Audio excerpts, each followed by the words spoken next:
Did you hear about this? NASA just dropped a bombshell. They've spotted an unidentified object hurtling into our solar system. The crazy part? They have no idea what it is. All they're saying is they're keeping a close watch as it speeds along its path. Get this, it's predicted to fly past Earth within 100,000 miles. That's the closest any object has come in recent memory. Naturally, the internet is going wild with theories. Is it an asteroid? A rogue planet? Something else entirely? Every deep space telescope we have is glued to this thing, trying to get a clear picture. But here's the twist. Just as things are getting intense, the U.S. government shuts down. And you know what that means? A partial shutdown for NASA. The very telescopes we need to track this fast-moving mystery are now offline. So, what happens next? Follow for updates as this incredible story unfolds. Breaking news that's shaking the scientific community and, honestly, the entire world. Remember that object we thought was a year away? Well, buckle up. Experts and university researchers have just dropped a bombshell. It's not a year away. It's weeks. That's right, mere weeks until it reaches our vicinity.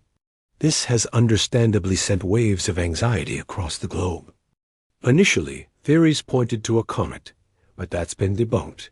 There's no gaseous tail, a key signature of a comet. So what is it? The two leading theories are an asteroid, or something else entirely.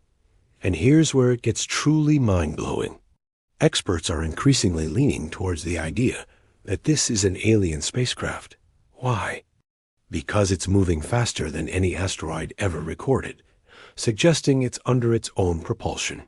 As you can imagine, social media has absolutely exploded. The internet is barely holding on, with sites crashing and networks lagging under the sheer volume of global traffic. Everyone is talking. Everyone is watching. What do you think is heading our way? Good evening, fellow citizens of the world. The Oval Office has been flooded with concerns, and I'm here to address them directly. As many of you know, an unidentified object is currently on a ballistic trajectory near our planet. I want to assure every single one of you that we are monitoring this situation with the utmost vigilance. Now, I understand there are questions. I hear your concerns. But let me be clear, even with recent changes at NASA, our eyes on the sky remain wide open. Our international partners, the world's leading space agencies, are working in lockstep with us. NORAD is tracking this object's every move. All current projections show it will maintain its course, passing safely by Earth at a distance of 200,000 miles. We are prepared, we are united, and we will keep you informed every step of the way. Thank you, and stay tuned for more updates. The President told us to calm down, that this isn't Armageddon. He said we should keep going to school, keep working, and yes, even keep paying our taxes. He assured us that the government would remain open, urging Congress to pass a funding bill so we can all get back to business. His advice? Call your representatives and tell them to get to work. Then, just like that, he walked off, leaving a room full of unanswered questions. He said life will go on, but he left out one crucial detail. They already know what it is. Deep space satellites from Space Force have identified the object hurtling towards us. It's not a natural phenomenon. It's an alien craft. And it's 2,000 miles long. What they aren't telling us is the real reason we need to get back to business. The theories are flying fast and furious. Some experts are calling it a generational spacecraft, planet occupiers. They're suggesting a full-scale invasion is imminent, that they're coming to take over Earth. The President, desperate for answers, grilled these top minds. What do they want? But no one could give a straight answer. Raw materials? Minerals? Each expert contradicted the last. Then, a voice cut through the noise. A young, quiet scientist, almost hidden in the back, spoke up. They want our planet. And they want us. The room went silent. The president stood, leaning over the conference table, his gaze fixed on the young man. "What did you say?" he demanded. The scientist, hesitating, glanced at his older, more decorated colleagues before locking eyes with the president. "Sir, they can get ore, minerals, even water from the Kuiper Belt. They don't need Earth for that. There's only one resource here they can't find out there. My theory is that the only reason they would risk a conflict with us is because they want the planet. They want to colonize it. They want us gone, or maybe even enslaved. That's the only logical reason they'd risk a direct confrontation. They might already know our capabilities, or rather, our lack of them." The president looked around the table and asked, "Is this theory right? Could they really be coming here for a direct conflict?" Some officials remained silent, others nodded, agreeing it was a strong possibility. But crucially, no one denied it. Then the president turned to his Space Force commander. "Can you figure out what that spacecraft's hull is made of?" The commander paused, then said, "Yes, we can.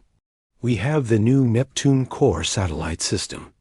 This system, he explained, was a product of reverse engineering the technology from the Roswell crash. It was designed to scan asteroids, but the principle is the same. The president nodded solemnly. "Do it," he commanded. Then a heavy silence filled the room before he spoke again. "If these visitors are hostile, what defense do we have?" The commander hesitated, his gaze fixed on a point just beyond the president's shoulder. "Sir, we do have a defense, but it's complicated. It violates the Geneva Convention." He paused, letting the weight of his words sink in. "If we use them, they must be deployed from space." The president leaned forward, his voice a low, urgent whisper. "What are these weapons?" The commander's reply was chilling. "We call them rods from God and slugs from God. We've developed railguns using a reverse-engineered power core from the Roswell crash. These cores generate 1.3 terawatts, but the heat is immense. They can only operate safely in the vacuum of space. Imagine a place where the temperature plunges to minus 450 degrees Fahrenheit. It's the only environment cold enough to handle the immense energy from these new reactors." The president, faced with an impossible choice, gives the go-ahead. "We'll call them deep space satellites," he declares, "until the day we need them. I'll handle the consequences then."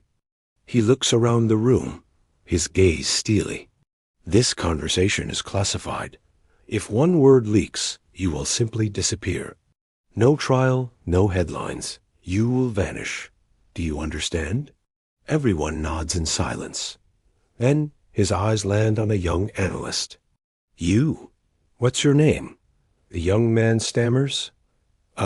Jackson, sir." The president smiles. "Jackson. Come with me. I need someone who thinks outside the box." Jackson hesitates. "Are you sure you want me?" The president's smile widens. "Yes, you'll do just fine. Imagine a place where the temperature plunges to minus 450 degrees Fahrenheit. It's the only environment cold enough to handle the immense energy from these new reactors." The president, faced with an impossible choice, gives the go-ahead.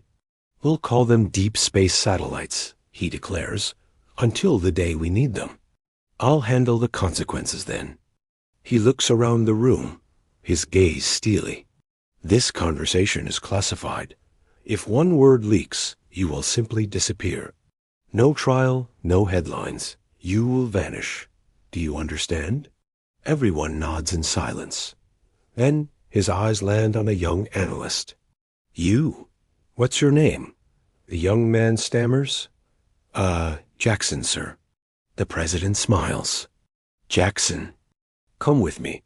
I need someone who thinks outside the box." Jackson hesitates. "Are you sure you want me?"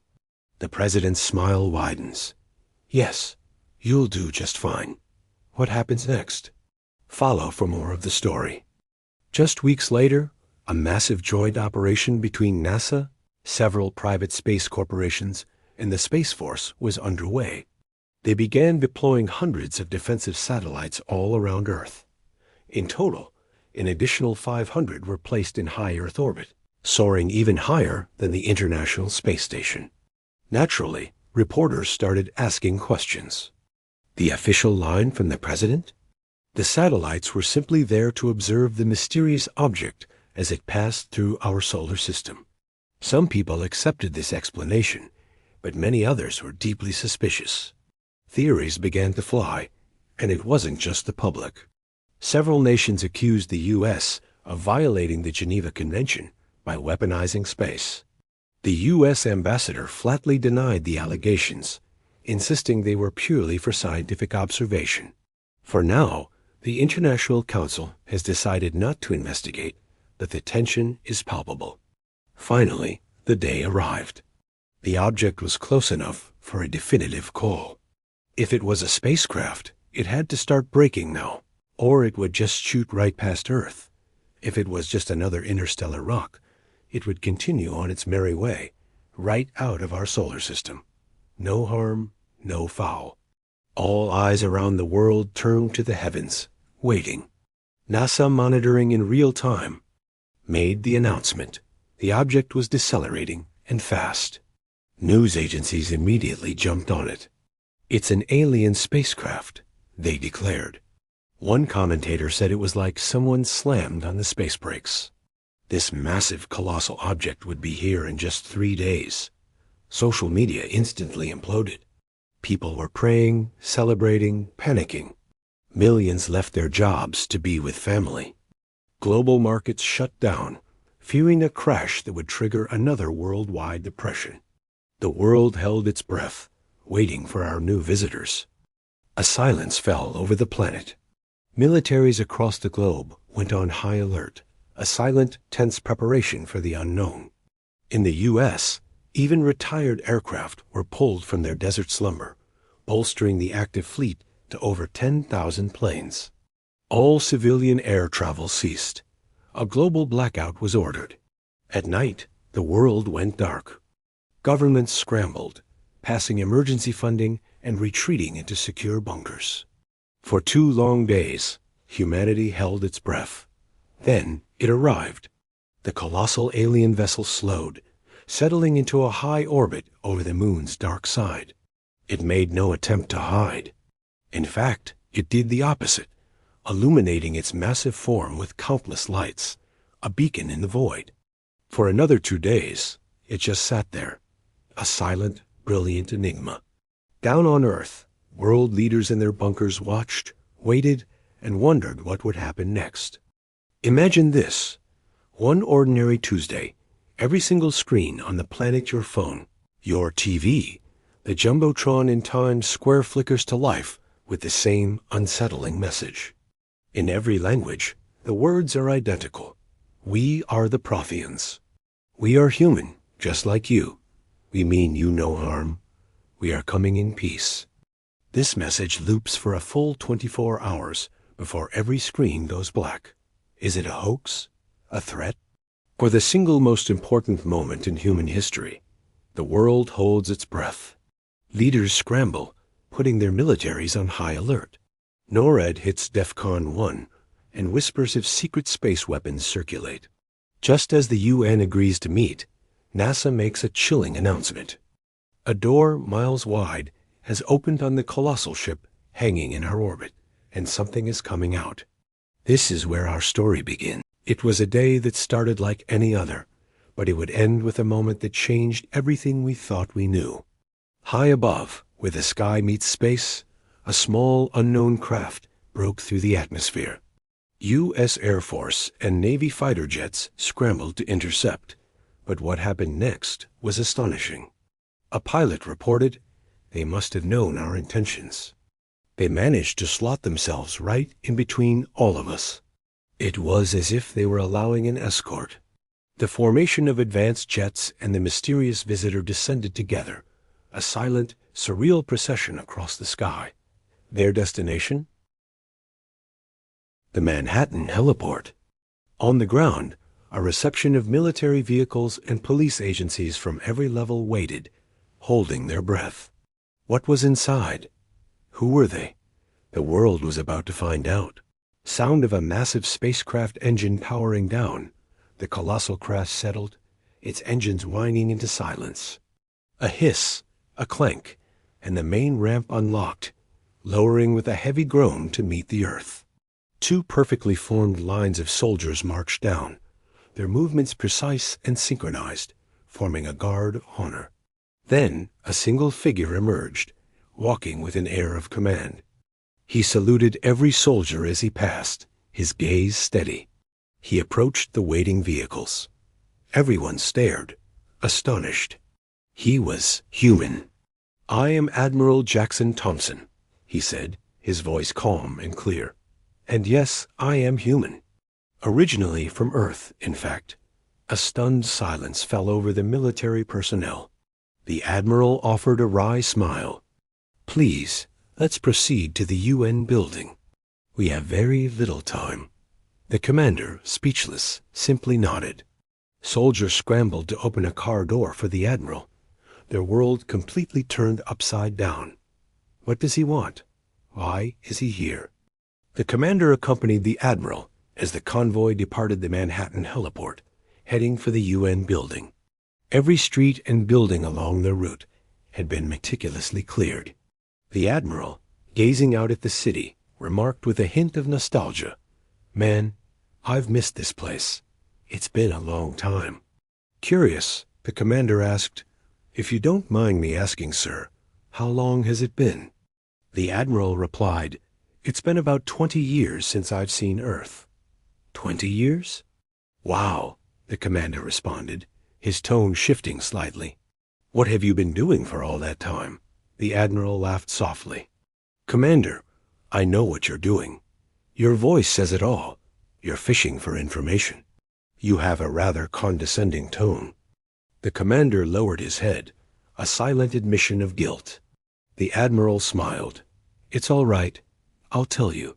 For the last 20 years, I've been fighting in a war, up in the heavens." "War," the commander stated, his voice a low rumble. "Yes," the Admiral agreed, his gaze fixed on something far beyond the car window. "A war that has raged for over 1,000 years against the Protheans. A reptilian species," I thought, a shiver running down my spine. Silence filled the vehicle. Outside, crowds began to gather, their phones flashing as they snapped photos of the Admiral, a living legend passing by. "Were you ever in a war, Commander?" the Admiral asked, his voice pulling me from my thoughts. "Yes, sir," the commander replied. "How many battles?" 3, heavy ones. It lasted for days. The Admiral simply nodded. Then the commander returned the question. "And you, Admiral? How many?" The Admiral's answer was quiet, but it landed with the force of a bombshell. "Around 6,000. The commander did the quick math, his eyes wide. "That's like 300 battles a day." "Yes," the Admiral confirmed. "But we don't have days or nights like Earth. It's just one long day or one long night." "So how do you tell time?" the commander asked, bewildered.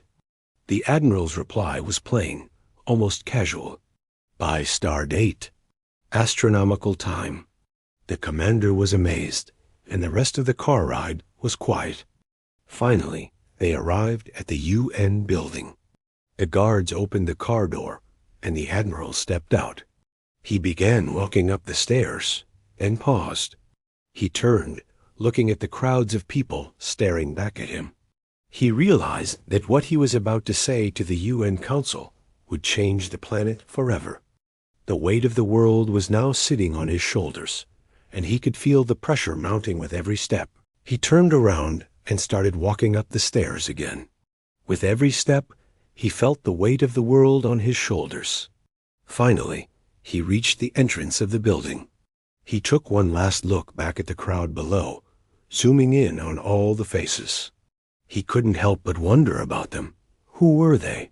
What were their dreams, their goals, their aspirations?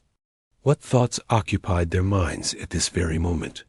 His deep reflection was broken by a UN usher, who gently guided him inside. The admiral soon arrived in the vast UN council chambers, filled with delegates from around the globe. Escorted to the center of the room, with TV cameras broadcasting his every move, he walked to the podium. He took off his glasses, placing them deliberately on the stand. Looking out at all the expectant faces, hearing their hushed whispers, he began. Council members, I would like to thank you for agreeing to meet with me on such short notice for these unprecedented matters. People of Earth, please accept my apology for the sudden and startling way we've appeared in your skies. I know this is a shock, but our time is critically short. My name might not mean much now, but I was born an American, right in Iowa. I lived a normal life until I was recruited by the Protheons. They are another human civilization, much older than yours, living deep within the Milky Way galaxy. For countless millennia, they've been part of an ancient guard, protectors of younger worlds, including your own. This mantle of protection is a heavy one. For the last 1,000 years, we've been in a desperate fight against a relentless species known as the Protheans. They came from another galaxy with one goal: conquest. We've been holding them back, pushing them out. But the fight has brought us here to your doorstep. We came not as invaders, but as guardians. One council member finally broke the silence. Admiral, with all due respect, why are you here? We are in no position to assist you in this war. The admiral offered a grim smirk. No, sir, he stated, his voice echoing in the vast chamber. We are not looking for help. We are here to warn you. He continued, our intelligence reports confirm that a scout fleet of Protheans will arrive at Earth within a few months. They are employing a scorched galaxy approach. Their goal isn't just to defeat the older races. They intend to eliminate all younger races first, to prevent any future rebellion. The council member looked utterly confused. I don't understand, he stammered. The admiral's expression hardened. They don't want to subjugate anyone. They want to eliminate you. The Protheans are scavengers, here for your planets and raw materials. Once they've stripped this galaxy bare, they'll move on. A deafening silence fell, not just in the chamber, but across the entire world. What are we going to do about it? A council member asked, their voice trembling slightly. The admiral didn't flinch. We're going to meet them on the ground. We're going to slug it out, and may the better fleet win. The same council member pressed. But why come here? Why make yourselves known? The admiral stood tall, his gaze sweeping across the room. Because we're fighting on your doorstep. You need to be ready. This isn't a movie. It's going to be a slugging match. Whoever hits the hardest and fastest will win. He paused, letting the weight of his words sink in. You'll all have ringside seats. You'll look up and see fleets clashing with the naked eye. You'll see ships explode. To protect you, we'll install a planetary shield. But you'll lose all your satellites. It's the only way to shield you from the debris and weapons fire. Get ready. The council insisted on a vote, but the admiral just chuckled. I'm not asking for your permission, he said, his voice echoing in the chamber. I'm not interested in your politics. This fight is happening.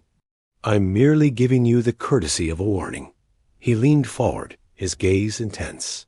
Vote all you want. It won't change a thing. This battle will happen. People will die. Ships will be destroyed, and all our lives will be forever altered. There is nothing we can do to stop it. He thanked them for their time, grabbed his glasses, and strode from the podium. Outside, a vast, silent crowd waited. As he stepped out, one person cried, "Admiral, save us. Save us all."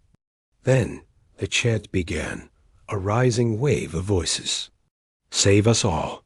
He stopped, removed his glasses, and looked out at the sea of faces, taking in every single one.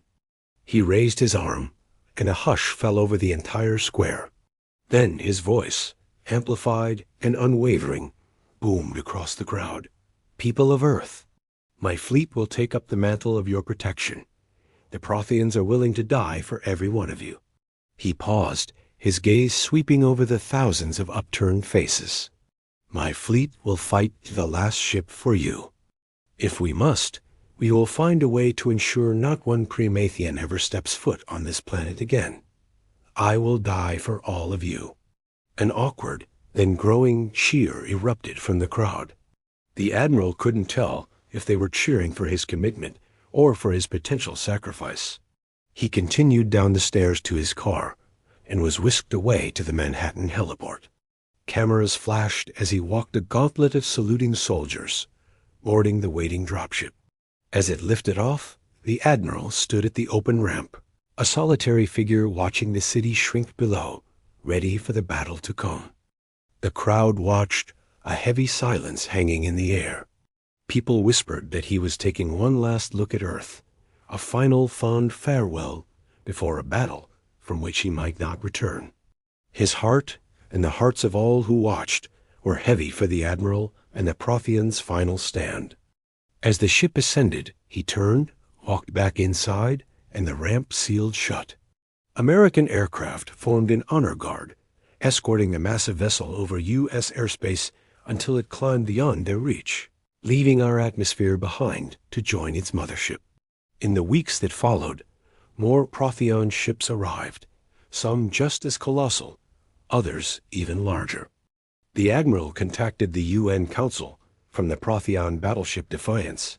He announced, "My fleet has arrived." The Council asked for their names. What followed was a list that would echo through history. Thanks for watching, and if you enjoyed this, please follow for more. "What are their names?" the council member asked, his voice steady.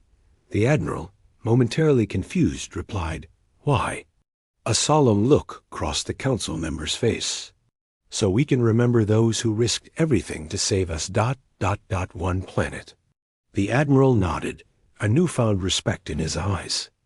The dreadnought battleships: Defiance, Proxima, Triton, Acron, Prometheus, Atlantia, Athena, Agrippa, and Night Fighter. The battle carriers: Acheron and Atlas, and finally the battle station Hyperion. The council member absorbed the list. Good, strong names. No matter the outcome, we will honor the sacrifice the Prothean people have made. We will tell our grandchildren of these ships and their good, strong names. "Thank you," the Admiral said. "This will be our last communication until the battle is over. Hyperion will take orbit over your North Pole and deploy the shield satellites." He paused, the weight of the moment hanging between them. "May fortune favor us all." The call with the Admiral cut out, and that's when we saw it. A colossal battle station, a silent giant, settled into orbit directly over our North Pole. Then came the satellites, deploying one by one, forming a perfect ring around the globe. Suddenly, a brilliant blue light cascaded down, enveloping the entire planet. Day or night, everyone saw this shimmering shield. Panic set in. People worried about the sun's rays, thinking our crops would wither without the natural UV light. But meteorologists were quick to run tests. Miraculously, the sun's vital rays passed through, completely unaffected. Just as a collective sigh of relief was breathed, the alien fleet warped away, leaving only the station as our guardian. And not a moment too soon. 20 enemy ships jumped into our system, rounding Mars, their sights set on Earth. But then they stopped dead in their tracks. They realized they weren't the first ones here. The Protheans had already arrived. The Promethean fleet descended, a storm of fire raining down upon the orbital battle station. Lasers sliced through the void, scoring hits against the station's reinforced hull. But the defenders were far from helpless. The station's own massive cannons roared to life, returning fire with devastating accuracy, turning Promethean frigates into clouds of incandescent debris. Just as the enemy fighters swarmed, a shadow detached from the moon's bright edge. Admiral Thorne's flagship, the battleship Defiance, plunged from its hiding spot. It soared beneath the lunar surface, emerging directly under the unsuspecting Promethean fleet. With a single coordinated command, all 40 of its prow cannons unleashed a cataclysmic volley. The surprise attack was overwhelming. The Defiance obliterated a full squadron, while the battle station continued to pick off stragglers. Panic shattered the Promethean formation. Their coordinated assault dissolved into a desperate scramble as they broke off, scattering away from Earth in a frantic attempt to regroup from the devastating counterattack. Phantom static, where the phantoms speak through the static.